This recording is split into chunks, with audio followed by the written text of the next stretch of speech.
D'effarantes rêveries frappent l'autrefois paisible bourg paysan de Brine. La palpable terreur des habitants que de sombrer dans un quelconque sommeil est si poignante que leur paranoïa ne peut s'empêcher de vous saisir. Qu'ils actent d'une hystérie collective ou d'une quelconque malédiction, très tirée comme sombre parole, vous accablent d'une certitude. Ces humbles gens vivent au sein d'un cauchemar qui ne semble avoir de fin.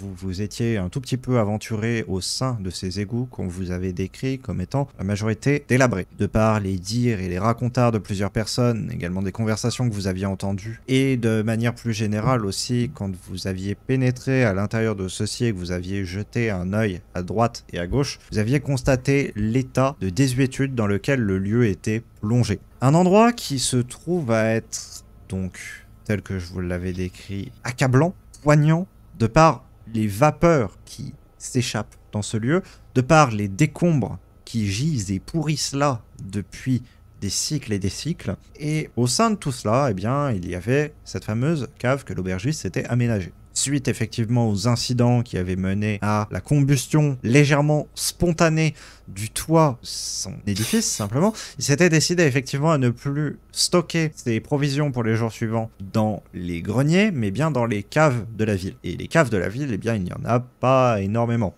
En fait, cet endroit, qui est construit sur les ruines d'un ancien bastion, qui date d'il y a plusieurs centaines de cycles, se trouve à être donc un ensemble de canalisations et également de petites pièces qui ont été vaguement aménagées, qui sont plus comparables en fait à d'énormes caves à vin, plus que réellement de véritables complexes. Quand vous aviez traversé donc ce petit ponton, vous aviez face à vous une pièce qui se trouvait à contenir les ressources que cet aubergiste avait accumulées ici, mais vous aviez remarqué en observant un peu plus les couloirs qu'il y avait au final très peu de pièces qui avaient été aménagées en cet endroit. Fondamentalement, on comprend bien pourquoi. L'air vicié n'aide en rien, et au-delà de ça, l'absence totale d'une quelconque forme de moyen de faire baisser l'humidité ambiante fait que toutes les denrées finissent par se périr très rapidement à cet endroit. Il a enfermé un certain nombre de ressources au sein de tonneaux plus ou moins hermétiques, plus ou moins étanchéifiés par une sorte de poids que vous aviez pu voir la dernière fois lorsque vous aviez simplement inspecté la réserve et que vous aviez trouvé certaines marques, notamment au mur. Des marques qui contenaient des mots assez particuliers, qui parlaient d'une histoire de porte, quelque chose de noir. Toujours, Alisae, pendant tout le temps où tu t'es promené au sein de cette partie du complexe, tu as toujours eu cette sensation légèrement oppressante, ce sentiment toujours poignant depuis que tu t'étais réveillé à la hâte, que tout n'est pas simplement d'origine naturelle en ce lieu, que d'autres choses se sont un peu mêlées de la vie des habitants de cet endroit. Parce qu'en effet, c'était ce que plus ou moins votre ami et compagne de voyage vous avait révélé. Possiblement, la ville était sous l'influence. Savoir quoi exactement, savoir depuis quand. Depuis quand, ça c'est un peu plus facile, hein. Peut-être qu'on peut dater ça avec les éventuelles disparitions. Peut-être qu'on peut dater ça un petit peu ultérieurement, juste la date à partir de laquelle il y a eu ces fameux cauchemars qui sont venus s'implanter dans les esprits de la population, gangréner celle-ci, et qui ne les ont pas lâchés depuis. À vous d'en juger, qui en acte de l'une ou de l'autre. Le fait est que la ville est en proie à de mauvais songes et que vous vous trouvez actuellement au niveau de ces égouts, alors que la nuit, peu à peu, a commencé à tomber et que vous en étiez à décider de la marche à suivre concernant la suite de vos explorations. Vous étiez en effet rendu dans ces souterrains à l'origine pour planifier ce que vous alliez faire potentiellement la nuit, vous disant que si jamais il y avait une activité, étant donné que celle-ci attaquait les rêves des habitants, cela aurait vraisemblablement lieu au plus grand cœur de la nuit, au plus noir ténèbres, vous aviez voulu faire un peu de repérage dans l'endroit avant. Pour le moment, tout ce que vous aviez fait, c'est que vous aviez récupéré la besace que l'aubergiste vous avait demandé de rapporter, vous lui aviez remonté, et vous aviez un tout petit peu exploré la pièce dans laquelle il stockait toutes ces denrées alimentaires. Mais en aucun cas, vous ne vous étiez aventuré plus avant dans les souterrains. Et là, il va falloir décider d'une marche à suivre. Est-ce que vous attendez paisiblement la nuit? Est-ce que vous allez continuer d'explorer les souterrains? Ça va être à vous de me le dire. Ça va être à vous d'en discuter entre vous. Mais avant cela, nous allons faire une petite chose. Parce que, malgré tout, vous aurez vu des choses troublantes. Je pense que nous pouvons nous l'accorder. Vous avez beaucoup baroudé durant votre vie d'aventurier et d'explorateur. Pour autant, ce genre de situation reste tout de même singulière. Et à ce titre-là, Je me propose de commencer par Alisaï. Je suis assez anxieuse, notamment parce que si je sais que si ça implique des entités, je sais que pour moi ça peut être quelque chose de plus dangereux que pour la moyenne, on va dire, des gens. Je sais ce que ça peut me faire, donc c'est le point majeur qui me taraude. Mais j'ai quand même justement le fait que je sais l'influence que ça peut avoir, c'est aussi ça singulièrement qui me pousse à avancer, qui me pousse à vouloir libérer ces villageois de la possible influence de ce genre de force. Donc je suis un peu mitigé, mais j'ai quand même cette pensée qui me permet de continuer à avancer, quoi. Et aussi de savoir que mes compagnons sont là pour remettre les idées en place au cas où. Effectivement, parce que cela, c'est totalement quelque chose qui peut arriver. Tu as ressenti, d'ailleurs, au moment de ce rêve que tu as fait, le potentiel glissement que ton esprit aurait pu subir. Tu sentais que toutefois, la répulsion que tu avais envers la chose que tu avais vue au sein de ton songe était telle que tu n'aurais pas pu succomber à son appel, loin de là. Mais néanmoins, tu sais que face à une autre forme de tentation, possiblement, tu pourrais être amené à embrayer le pas un peu plus rapidement. Et effectivement, tu peux espérer que tes compagnons et compagnes de voyage t'aident là-dessus. Et parmi eux, j'aimerais en savoir un petit peu plus sur Odéon.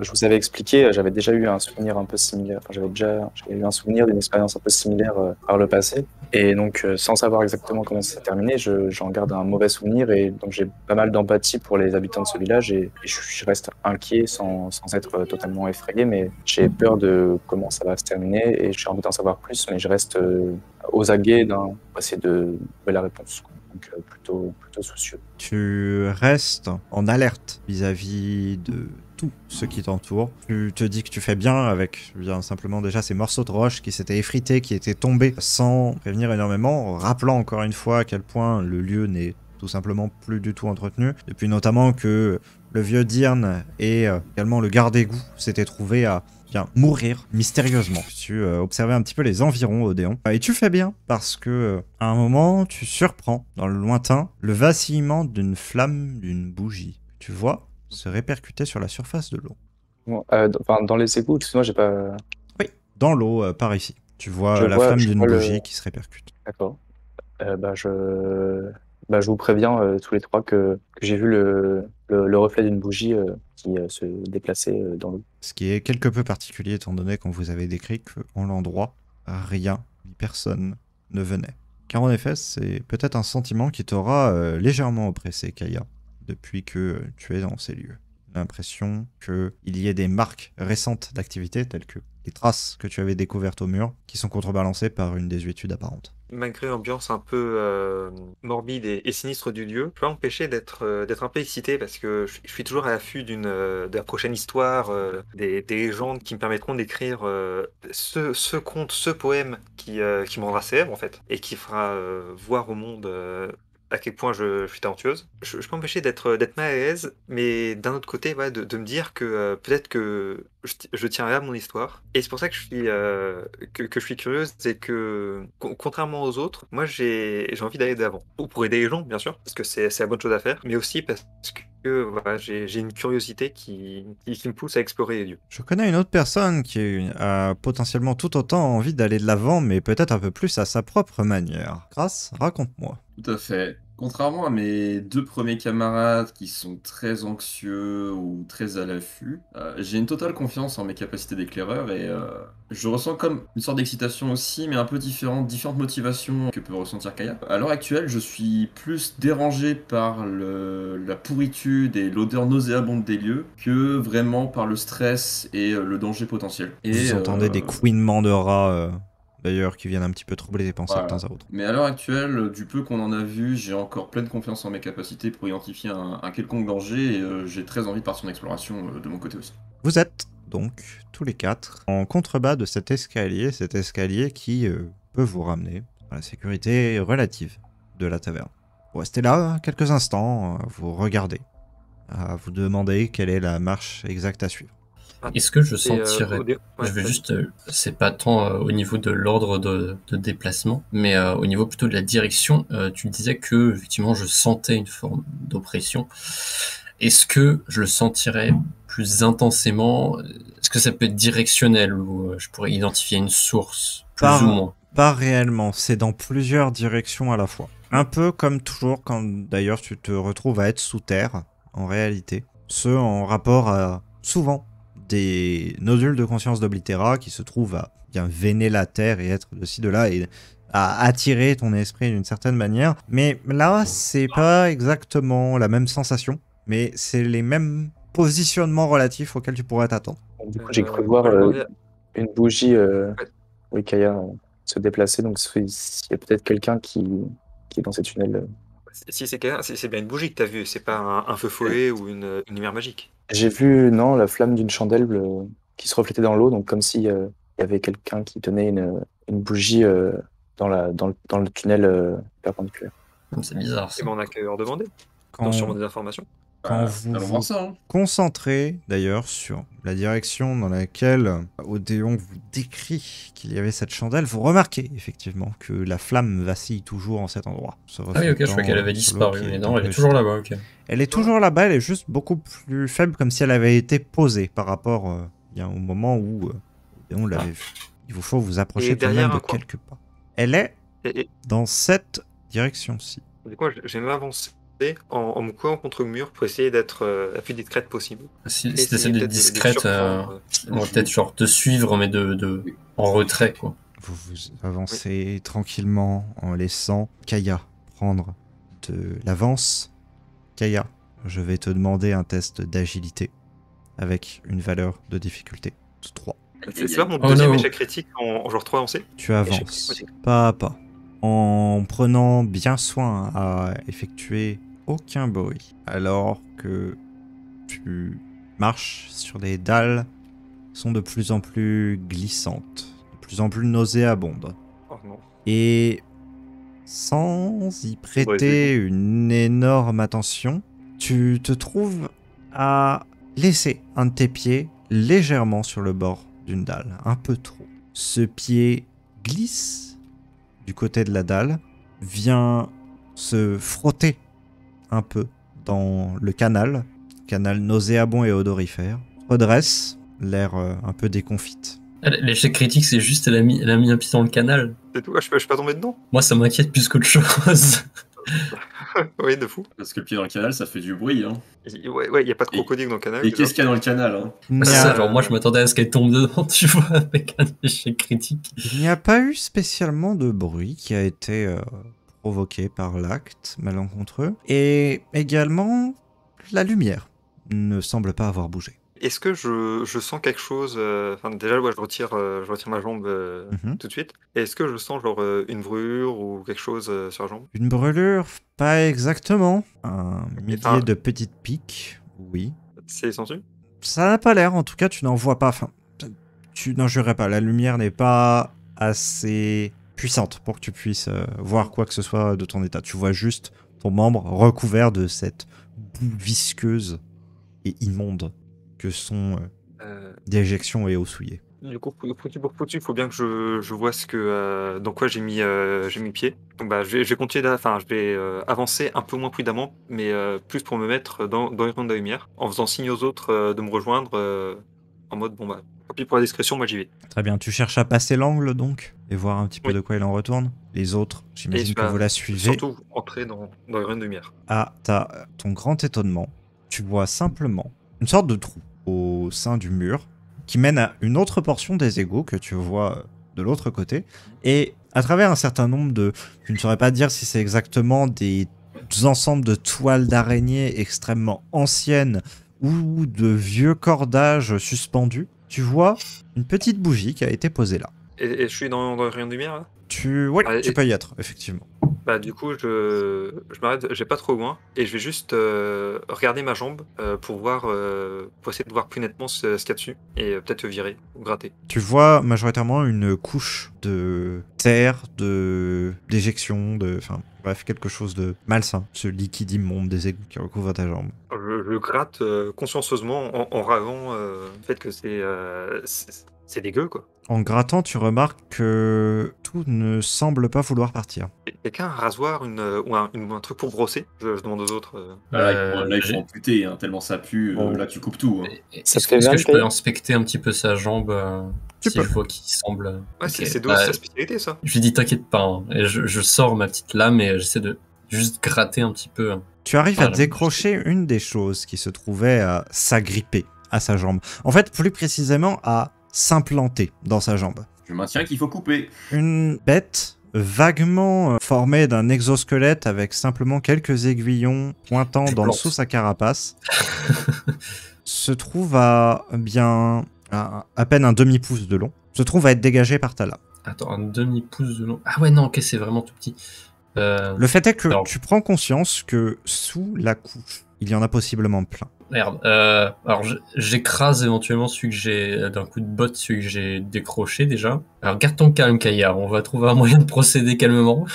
Qu'est-ce que c'est? Dis-moi ce que c'est. Tu relèves Déjà, ta des- botte, donc, de ce que tu as écrasé. Ce que tu vois, c'est littéralement une sorte de cloporte. Un cloporte armé d'aiguillons. Je suis sûr que c'est super riche en protéines, ces trucs-là. Il faudrait essayer. Ah bah, je t'en prie, il y a un banquet sur ma jambe.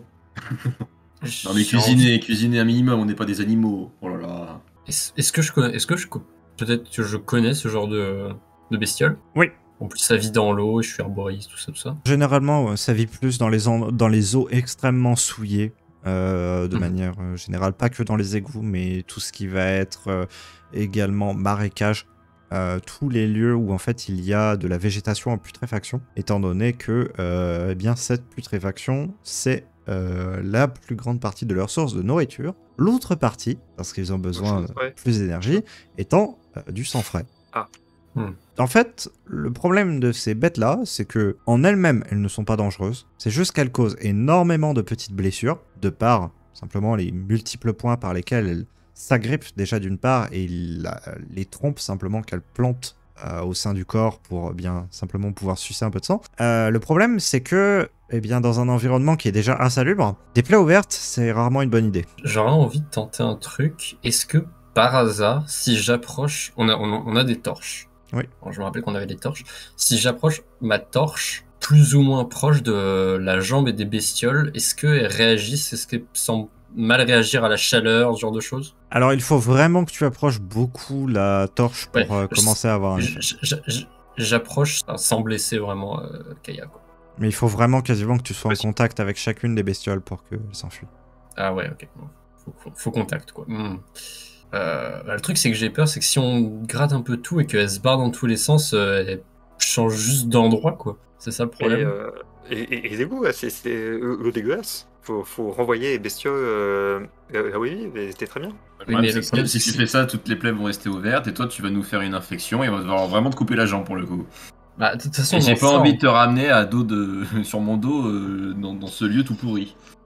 ça, on va devoir les choisir. enlever et on peut peut-être un petit peu. J'ai peut-être des trucs pour désinfecter un petit peu ce genre de choses, mais Ah, ça c'est une question qu'on peut se demander. est-ce que vous auriez Non, pas un. entre une plaie ouverte et une plaie fermée par une bestiole comme ça, ouvrez-moi. Hein.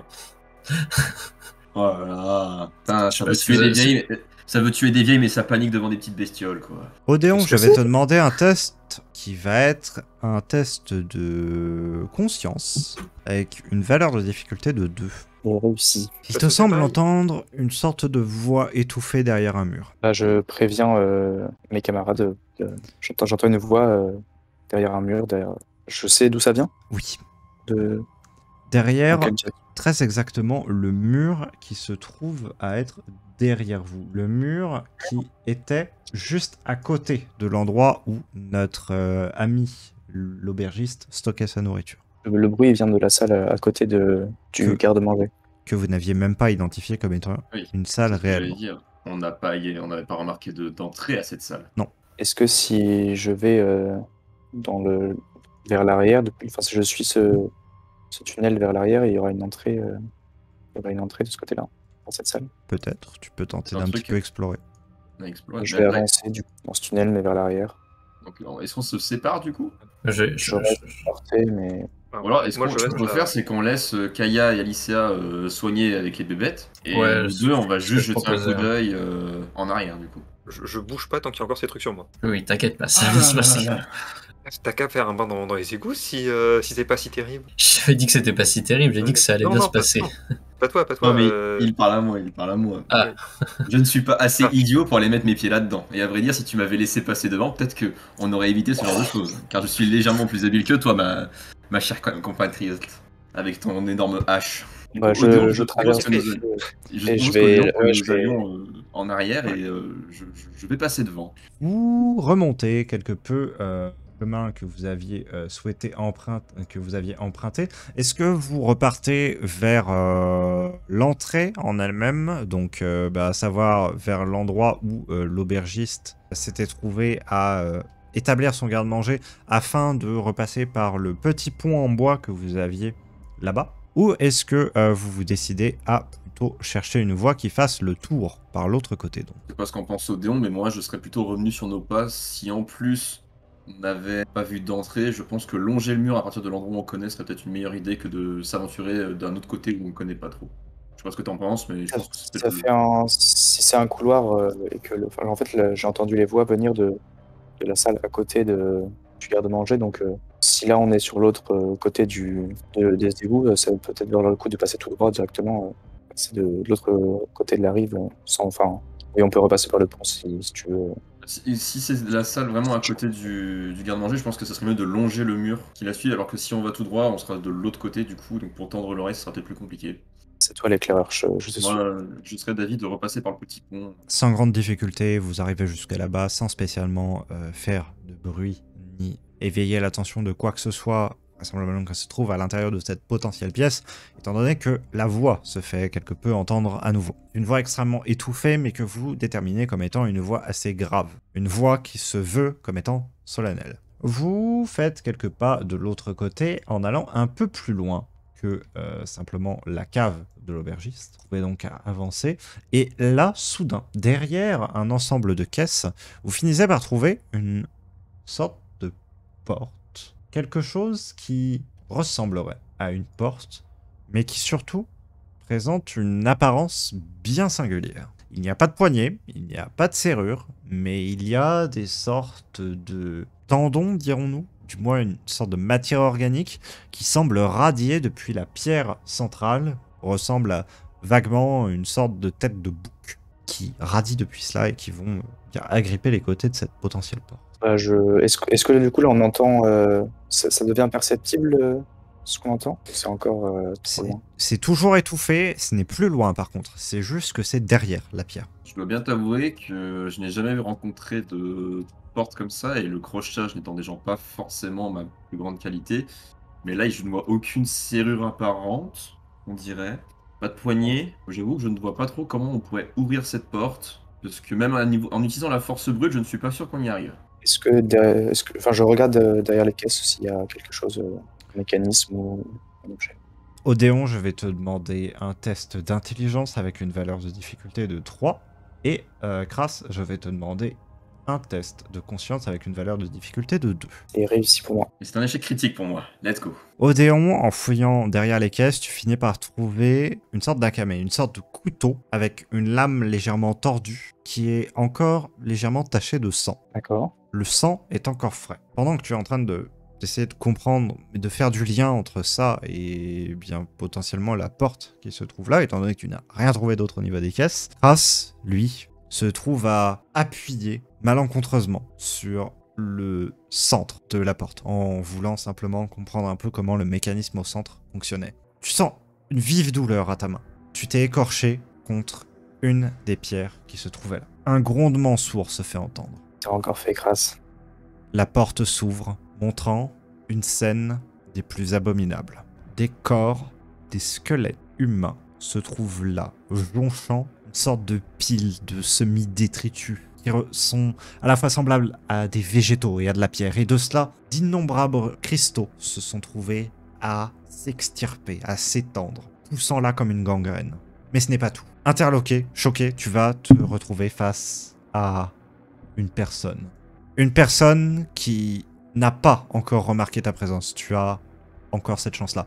Mais qui néanmoins, en soutane, se trouve à vraisemblablement observer ou vénérer l'assemblage difforme qui est face à elle. C'est pour toi une vision cauchemardesque. Tu vas me faire un test de stress. Aïe aïe aïe. Entre la douleur de ma main et la scène que je vois sous mes yeux, je pète totalement un câble et totalement affolé.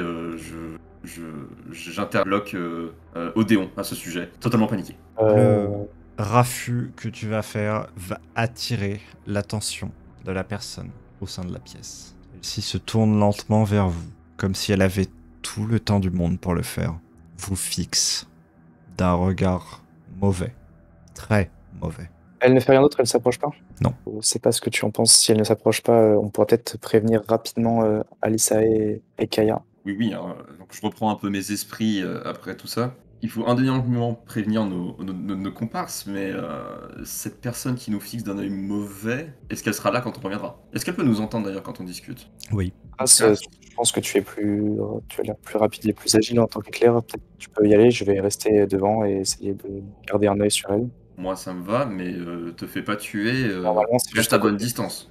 Mais c'est pas suffisamment près pour que si on crie suffisamment fort et... Oui. Ah oui, d'ailleurs, est-ce qu'ils m'ont pas entendu crier, d'ailleurs, nos deux comparses? Ils vont t'avoir entendu crier. Après, à savoir s'ils auront réagi ou non. Alisae, tu étais en train d'aider du mieux que tu pouvais Kaya à simplement donc décrocher ces immondes bestioles qui s'étaient logées sur sa jambe. Il y en avait au final moins que ce que tu craignais. Tu avais peur que, en fait, sous l'intégralité de cette fange, tu retrouves ces mêmes bêtes. Elles s'étaient juste mises en plusieurs endroits bien localisés, du mollet, du pied, des zones en fait qui étaient exposées, qui se trouvaient en fait en ayant frotté contre le rebord du bassin, étaient exposées hors des vêtements. Et en fait, les portions qui étaient restées couvertes par les vêtements n'avaient pas été attaquées. Donc, tu as fait de ton mieux pour nettoyer l'endroit, enlever le maximum de ces bêtes et bander au moins sommairement l'endroit pour éviter diverses choses. Et tu as mis